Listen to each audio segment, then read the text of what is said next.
Hello, hi കൂട്ടുകാരെ. അപ്പോൾ ഇന്ന് നമുക്ക് കേശവർദ്ധിനി പറിക്കാനായിട്ട് പോവാം കേട്ടോ. അപ്പോൾ അതിന് മുമ്പായിട്ട് ഞാൻ വേറെ ചില കാര്യങ്ങൾ കൂടി കാണിച്ചു തന്നേക്കാം. ഇത് നമ്മുടെ കൂർക്കച്ചെടിയാണ് കേട്ടോ. അപ്പോൾ അത്യാവശ്യം കൂർക്കച്ചെടി ആയിട്ടുണ്ട്. പിന്നെ കൂട്ടുകാരെ, ഒരു വെറൈറ്റി പൂവും കൂടി പൂത്തിട്ടുണ്ട് കേട്ടോ. ഞാൻ അതും കൂടി കാണിച്ചു തന്നേക്കാം. ഇതാണ് കേട്ടോ ഞാൻ പറഞ്ഞ ആ വെറൈറ്റി പൂവെന്ന് പറയുന്നത്. കാരണം വെറൈറ്റി എന്ന് പറയാൻ കാരണം ഞങ്ങളുടെ വീട്ടിൽ ഇത് ആദ്യമായിട്ടാണ് കേട്ടോ വന്നത്. അപ്പോൾ ഇതിൻ്റെ പേരെന്താണെന്നൊന്നും അറിയില്ല, നിങ്ങളൊന്ന് കമൻറ്റ് ചെയ്യണേ. അങ്ങനെ ആ പൂവിൻ്റെ ഭംഗി ആസ്വദിച്ചുകൊണ്ടിരിക്കുമ്പോഴാണ് ദേ അടുത്ത് വേറൊരു പൂവ് കിട്ടും, ഒരു പീച്ച് കളറിലുള്ള ഊട്ട് റോസ്. അപ്പോൾ ഞാൻ അതും എടുത്തു. അതേപോലെ തന്നെ നമ്മുടെ മഞ്ഞ ജമന്തിയും കാണാൻ നല്ല ഭംഗിയുണ്ടായിരുന്നു, നല്ല മഞ്ഞ കളറിൽ സുന്ദരിയായിട്ടുണ്ടായിരുന്നു കേട്ടോ. അപ്പൊ നമുക്ക് കേശവർദ്ധിനി പോയി പറിച്ചിട്ട് വരാം കേട്ടോ.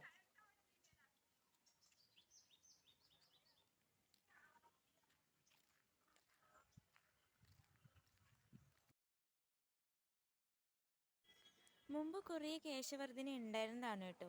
പിന്നെ ഞങ്ങൾ ഒരുപാടായപ്പോൾ ഒക്കെ വെട്ടിക്കളഞ്ഞു. ഇപ്പോൾ കുറച്ച് കുറച്ച് ചെറിയ ചെറിയ ചെടിയാണ് കേട്ടോ. നമുക്ക് അതിൽ നിന്ന് കുറച്ച് പറിക്കാം. ഇതാണ് കേട്ടോ ഞാൻ ഉദ്ദേശിച്ച കേശവർദ്ധിനി ചെടി. അപ്പോൾ ഇതിൻ്റെ ഉപയോഗമൊന്നും ആദ്യമൊന്നും അറിയില്ലായിരുന്നു കേട്ടോ. പിന്നീട് അറിഞ്ഞു തുടങ്ങിയത് ഇതിൻ്റെ ഓയിലുകളൊക്കെ ഉപയോഗിക്കുന്നുണ്ട്, തലമുടി വളരാനും അതേപോലെ തന്നെ ഉള്ള മുടി പോവാതിരിക്കാനും ഒക്കെ വളരെയധികം സഹായിക്കുന്ന ഒന്നാണ് കേട്ടോ. പിന്നെ മുടി കറുക്കാനും ഇതിൻ്റെ കൂടെ തന്നെ കഞ്ഞുണ്ണി, ചെമ്പരത്തി ഇല, അങ്ങനെ പലതും മിക്സ് ചെയ്തിട്ടൊക്കെ തേക്കാം കേട്ടോ.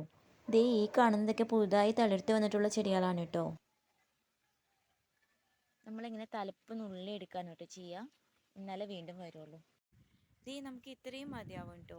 ഇത് എന്തിനാന്ന് വെച്ചാൽ തലയിൽ തേക്കാനാണ് കേട്ടോ. ഇതിൻ്റെ നീരുണ്ടല്ലോ, ഇത് പിഴിഞ്ഞ് നല്ലപോലെ ചാറെടുക്കുക, എന്നിട്ട് തലയിൽ തേക്കുക. അപ്പം നല്ലൊരു കൂളിങ്ങും ഉണ്ടാവും, അതേപോലെ തന്നെ മുടി കറുക്കാനും എല്ലാത്തിനും നല്ലൊരു സഹായിയാണ് കേട്ടോ ഇത്. ഇത് ഈ പുറകിൽ കാണുന്നതാണ് കേട്ടോ മുല്ലപ്പൂവ്.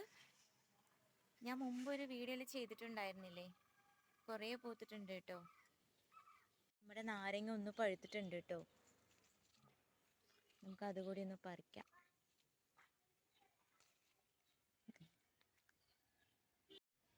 ഇത് പഴുക്കാനായിട്ടില്ല.